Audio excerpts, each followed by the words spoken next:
Hello my বেলাভেড student, আমার স্নেহের ছাত্রছাত্রীরা, আশা করছি প্রত্যেকেই খুবই ভালো আছো।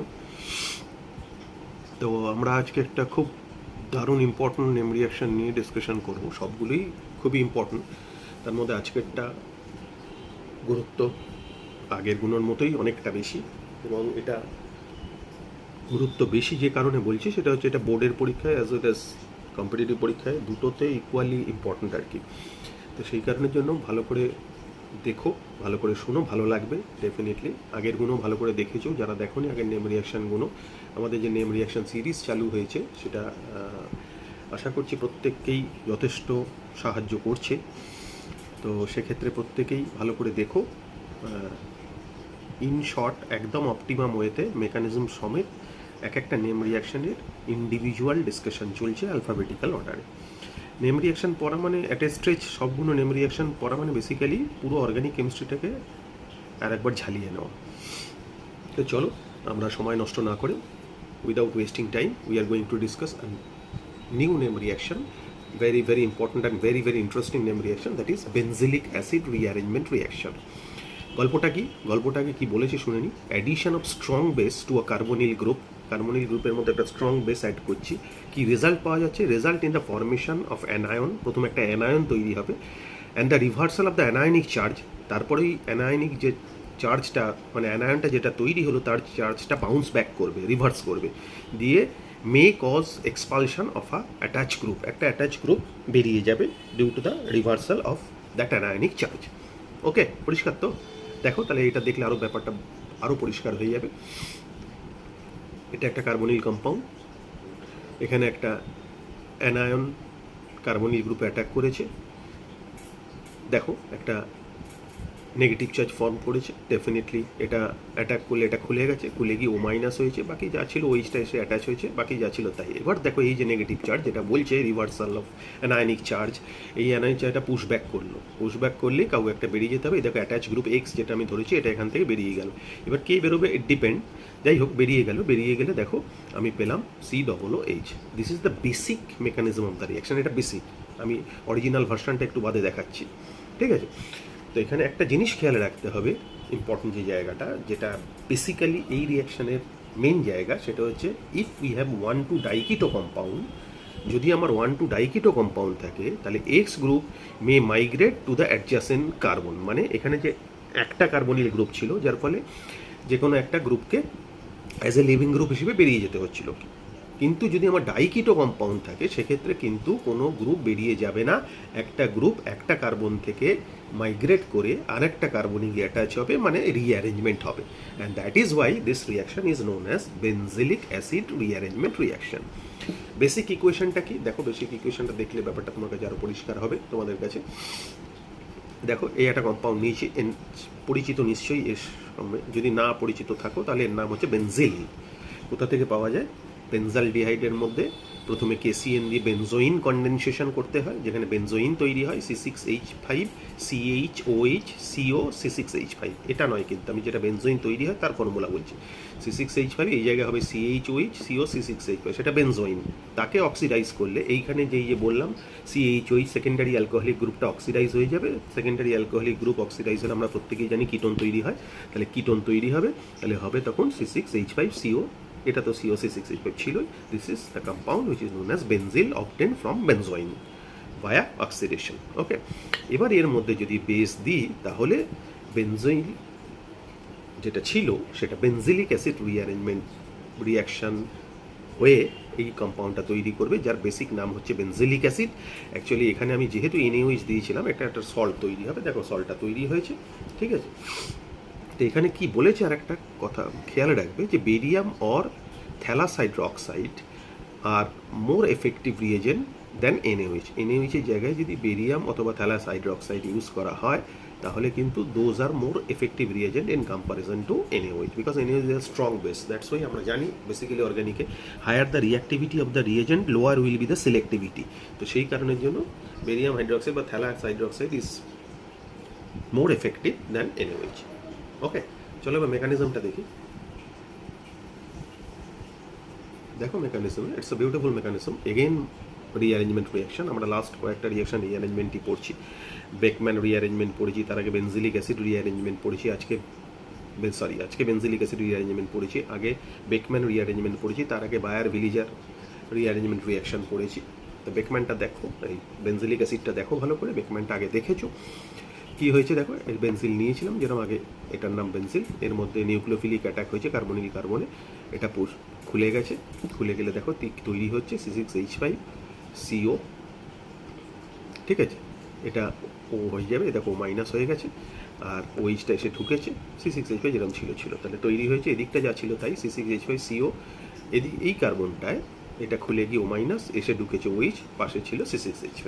এইবার এখানে দেখো, যেটা আমরা ওখানে ফার্স্টে একটা কার্বনিল গ্রুপ থাকলে লিভিং গ্রুপ হিসেবে বেরিয়ে যাচ্ছিল, একটা অ্যাটাচ গ্রুপ, এখানে কিন্তু লিভিং গ্রুপ হিসেবে বেরিয়ে যাচ্ছে না, এখানে এই কার্বন থেকে খুলে অ্যাডজাসেন্ট কার্বনে গিয়ে মাইগ্রেট করছে। এই C6H5 গ্রুপটা এটা পুশব্যাক করলে C6H5 গ্রুপটা এই কার্বন থেকে খুলে গিয়ে এখানে মাইগ্রেট করলো, এই ওটা খুলে গেল। তাহলে দাঁড়ালো কি, this is a sign of rearrangement. যারা আমার ক্লাস করছো জানো যে এটা রিঅ্যারেঞ্জমেন্টের সাইন, আমি আগেই বলেছিলাম।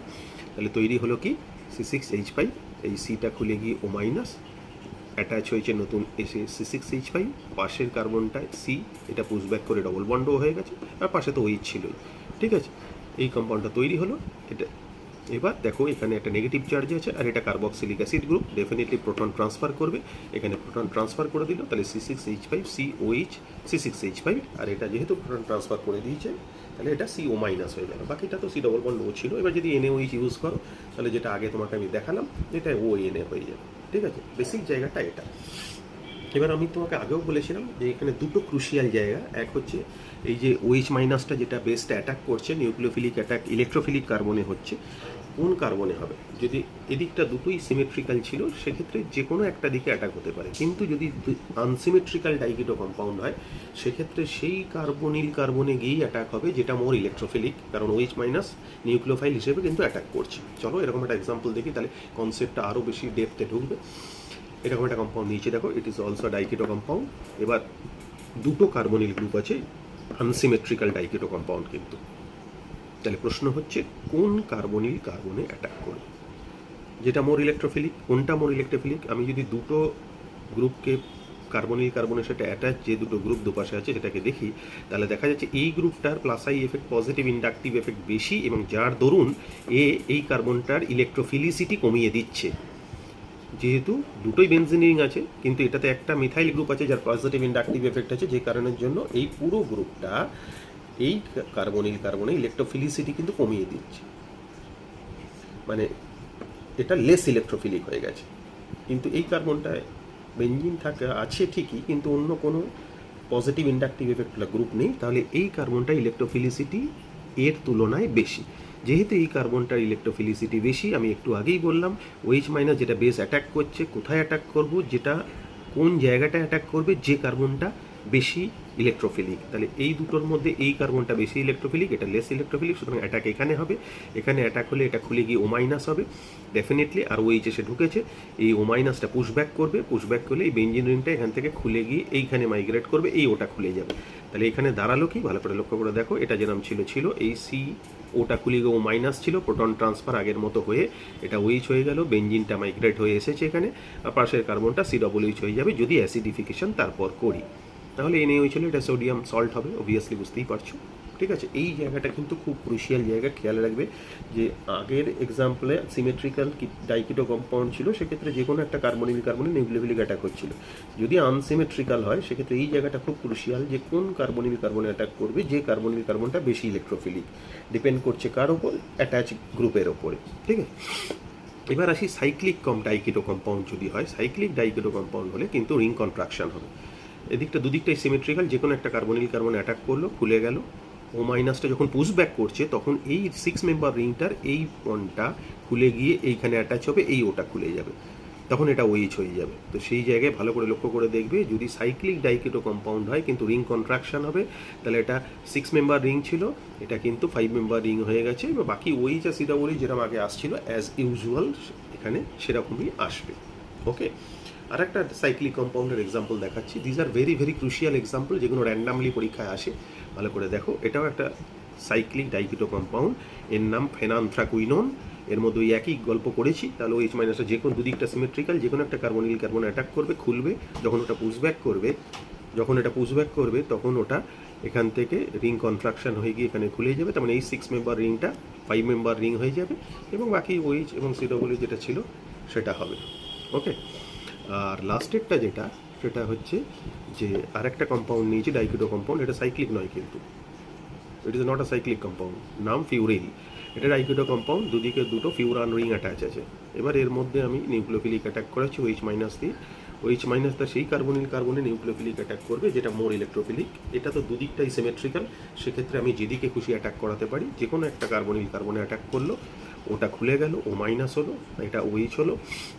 এবার যখন O মাইনাসটা পুশব্যাক করলো, তখন এই রিংটা পুরো খুলে গিয়ে মাইগ্রেট করবে পাশের অ্যাডজাসেন্ট কার্বনে, তখন এই ওটা খুলে যাবে। তাহলে দাঁড়াবে কি, এদিকটা যেরকম ছিল, দেখো ভালো করে, এই সি ওটা খুলে গিয়ে O মাইনাস, তারপরে এটা OH হয়েছে, আর এই গ্রুপটা খুলে এর সাথে অ্যাটাচ হয়েছে দেখো, আর পাশের গ্রুপটা CW হিসাবে যদি ফার্দার অ্যাসিডিফিকেশন করি, তাহলে যে কম্পাউন্ডটা পাওয়া যাবে তার নাম হচ্ছে ফিউরিলিক অ্যাসিড। ওকে, এই মোটামুটি তোমার বেনজিলিক অ্যাসিড রিঅ্যারেঞ্জমেন্টের ইন শর্ট ম্যাক্সিমাম ডিটেলস। ভালো করে দেখবে, খুব ইম্পর্টেন্ট রিয়াকশান, প্রচণ্ডভাবে ইম্পর্টেন্ট রিয়াকশান, এবং র্যান্ডামলি পরীক্ষায় আসে। আশা করছি বুঝতে পারবে, তবে 2-3 বার ভিডিওটা দেখো, তাহলে বুঝতে আরও সুবিধা হবে এবং ভালো করে কনসেপ্টটা ক্লিয়ার হবে। ওকে, থ্যাংক ইউ।